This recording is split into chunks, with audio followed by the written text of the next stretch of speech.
Hey there, so today I want to return to the saltiest place on earth. And no, I am not talking about a salt mine on the other side of the world. I'm talking about law Twitter, where basically people get their fee-fees ruffled and throw fits 24/7. Now what's interesting about this place is you get all types of legal opinions. Of course, you're talking about law Twitter. But when you get this, apparently you get them contradictory. Yeah, you're going to get that. People don't do their research. Oh yeah, you're going to get that. You're going to have all types of people inserting their opinions because, hey, that's what Twitter's made of. You're also going to get to see egos on display. Unchecked egos that say, oh, what are you even talking to me for? You friendless boob. You're somebody out there that I shouldn't even dignify a response to. It's really funny to watch. Now, the guy we're talking about here, Mr. Cohen, is a really funny one because he makes comments like this all the time, telling you he doesn't know the context of things. What does that mean in layman's terms? He hasn't read up on the case. He doesn't know how something appears in the context of it, but he's going to give you his opinion anyway.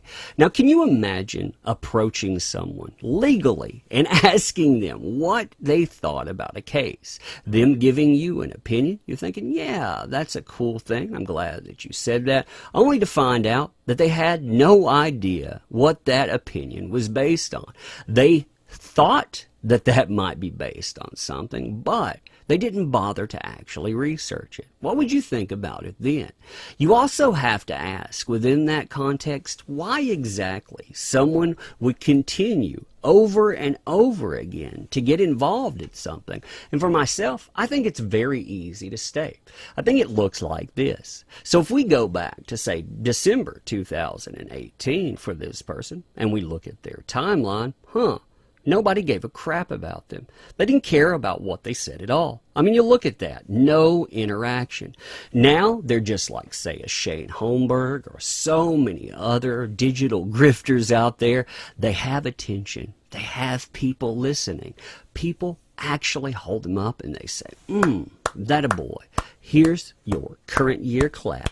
Your little socially transmitted disease. You can chase this and you can chase this. You know, because now you matter. It's quite amazing to watch that too, considering what kind of opinions you'll get out of these types of folks. For example, this now is going to be a little bit of a demonstration on doublethink. Now, these people, for days, they told us that insults can never be defamatory, that jokes can never be defamatory, until now they're talking about Vic Mignogna, sort of. They're really talking about Nick Rekieta, and they're talking about something that happened on a panel. If you missed out on the For the Fans panel, essentially someone threw up a bag of jelly beans. You know, Nick ate one of them, and Nick also tried to shove one through my mask before I made a joke about we will be in touch with Ty Beard's card held above my head. Now here, apparently that's bad, because apparently jokes now carry some type of sentence. Now you can corner somebody and you can put them in their place with it. You can definitely do something. Here he said, in that Matt Suri panel, you know, and particularly the idiocy with the jelly bean will back thick into a corner at deposition. Oh my God, basically Vic Mignogna might get cornered because of someone else's joke. You know, him not being there, him not even being on the same floor as it, but what does that matter? Now, of course, when you bring that up, watch how salty this guy gets. I mean, watch how fast he gets salty. Me, experienced litigator who has taken too many depositions to count. Here's how I would use this to put a witness in a tough spot at a deposition. You, an anime fan, masked YouTuber with no legal experience, but he wasn't on the panel. Again, don't know any context to the case, but hey, let's throw in our opinions over and over and over again.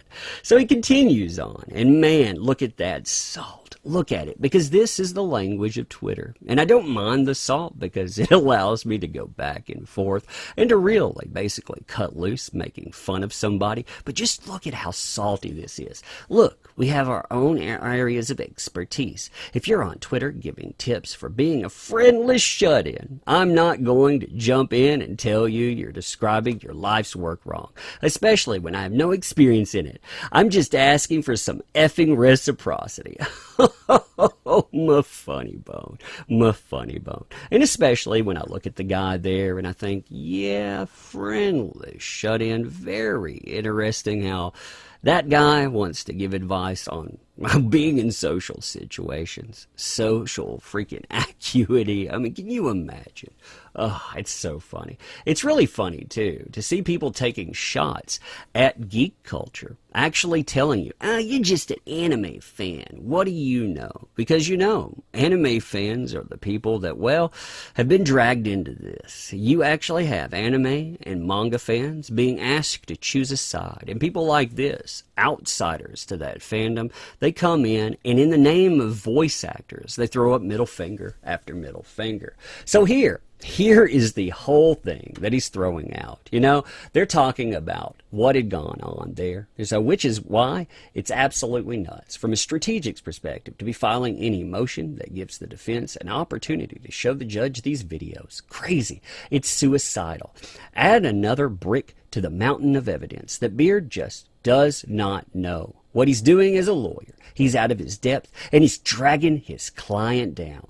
So then they were asking him about what exactly would you do if you were the guy there. Well, I'd ask him about it in deposition and get him to either concern it or downplay the JELLYBEAN incident. Either way, strategically, gotta say condemn it too, typo there.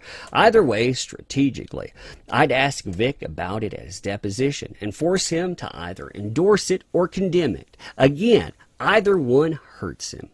So either one's going to hurt him.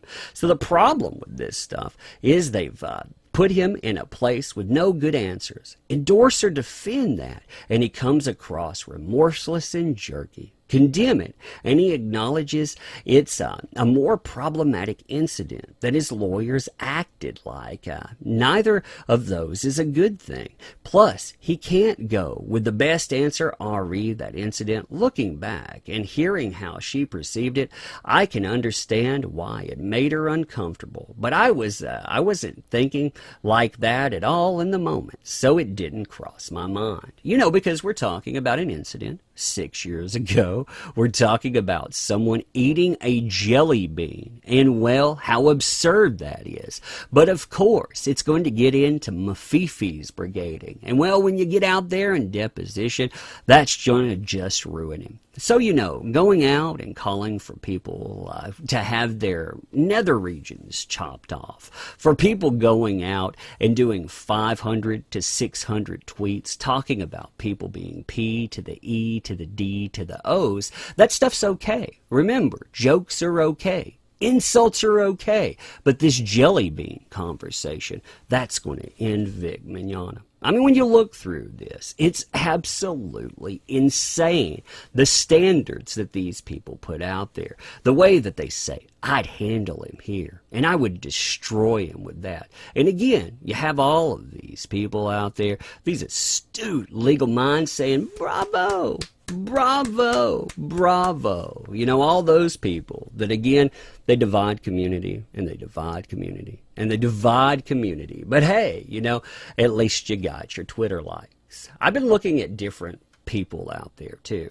These other guys as well, and they suffer from the same thing. If they get really nasty online and they delve into politics, yeah, maybe they can get their likes there. But when you get down to it, until all of this stuff came up, they weren't truly getting the clout that they wanted. But right now, from those people out there, the same people that of course would accuse them of crimes, based on absolutely nothing, yeah, They're getting applause and on. So congratulations. A guy that advertises himself as, quote, father of five, actually endorses people that would also call him a P to the E to the D to the O for going out and disagreeing. Those are the type of people that you're running with, man. The type of people that, well, if they don't like your opinions, they would try to destroy your life. But hey, don't worry. At least right now, you're on the quote-unquote right side of history. But yeah, it should bother you that people went out of their way to steamroll someone's life, that they tried to destroy someone based on innuendo and rumors, that you had people making hugs assault, hugs given at conventions where people wait in line and they actually get to see somebody, they take something, and then years later, oh my God. Or where people, of course, say, hey, you know, these incidents, they happened, they were too numerous to count, all of these hair pullings that went on from 2000 to 2018, but not one was ever caught on video. Multitudes of cameras, but not one. That stuff should trouble you, but no, again, clout.